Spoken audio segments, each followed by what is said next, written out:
Quelques mots maintenant sur l'origine et l'essor. Alors là, nous touchons aux racines de la théorie de la mondialisation que nous examinerons ensemble dans 8 jours. Grand débat, pourquoi cette activation des relations transnationales?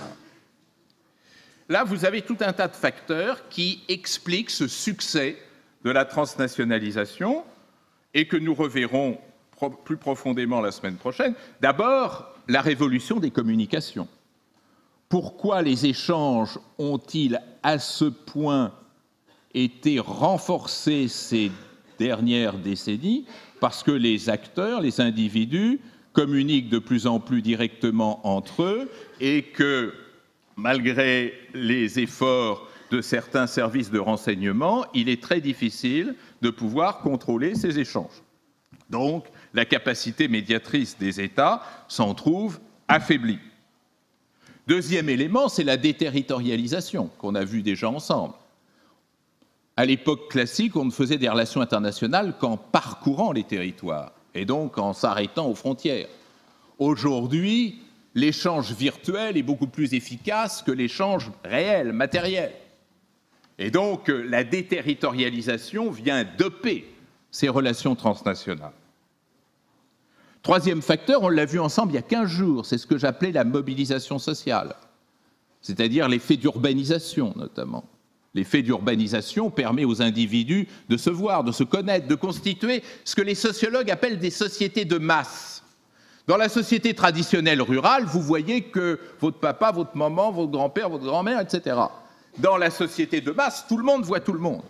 Ce qui potentialise, bien entendu, les échanges et la construction de liens entre les individus, proches ou éloignés. On ajoutera peut-être comme quatrième facteur, quelque chose dont on parlera beaucoup la semaine prochaine, l'interdépendance. Dans la mondialisation, tout le monde dépend de tout le monde. Le succès d'une firme multinationale dépend des relations qu'elle pourra établir avec une autre firme. Les relations d'interdépendance sont telles aujourd'hui qu'il faut passer de plus en plus d'accords d'échange, d'accords de communication entre les acteurs. Ajoutez à cela un cinquième facteur, la force des stratégies de contournement. Ah, qu'il est humain de contourner une frontière, contourner le douanier. Que peut faire un douanier aujourd'hui? Bon, quelquefois de belles prises, mais la capacité de contrôle et surtout la capacité de contournement, la capacité de contrôle diminue, la capacité de contournement se renforce. Alors, ceci étant posé, qu'est-ce que cet animal social, comme dirait Aristote, nouveau, l'acteur transnational? Juste quelques repères pour vous mettre dans l'ambiance. Et puis on va entrer très vite dans le descriptif. D'abord, un changement d'échelle. Officiellement, il y a 193 acteurs internationaux aujourd'hui. Dans la réalité, avec la révolution transnationale, il y en a 7 milliards. En tous les cas, 7 milliards d'acteurs potentiels. C'est-à-dire nous entrons dans un monde où le statut d'acteur international est de plus en plus ouvert à tout le monde. Ce qui va poser, on verra ça ensemble dans beaucoup de séances, d'énormes problèmes, mesdames et messieurs, de régulation internationale et de construction des partenariats. C'est déjà difficile de négocier à 193 États, mais après tout, on sait faire, la diplomatie sait faire, négocier entre acteurs transnationaux. Non seulement il y a un nombre écrasant, mais il n'y a pas de règles, il n'y a pas de normes communément partagées, ou si peu. Deuxièmement, les enjeux vont changer. C'est-à-dire, dans un espace mondial classique, le seul enjeu qui compte, c'est le maintien de la souveraineté des États. Ça, c'est l'enjeu classique en relations internationales. Je défends ma souveraineté est menacée, je la défends. Dans le monde transnational, la souveraineté n'est plus un enjeu. Par définition, elle est dépassée. Comme dirait l'autre, on entre dans un monde sans souveraineté.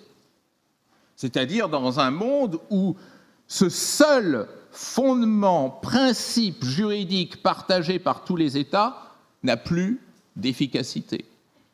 Le propre de la transnationalité, c'est de ruiner la souveraineté et de la remplacer en quelque sorte par son contraire, qui est l'autonomie.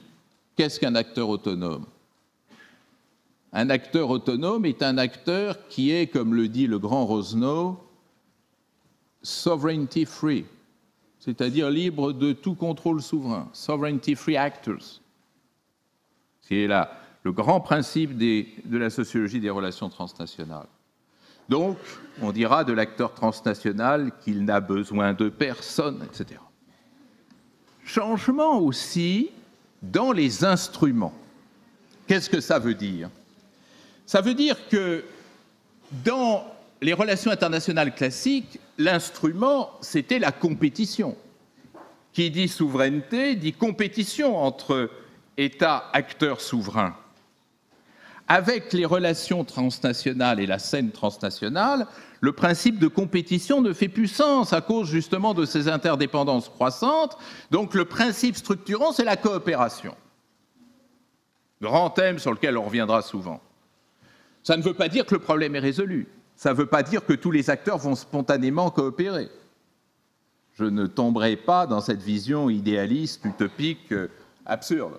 Simplement, tout va tourner autour de cette question de coopération, c'est-à-dire, est-ce que les acteurs transnationaux souhaitent vraiment coopérer et se donnent les moyens de coopérer, selon des règles que le droit international classique ne connaît pas. Donc, vous voyez, nombre, enjeux, instruments, nous sommes confrontés ici à une nouvelle identité d'acteurs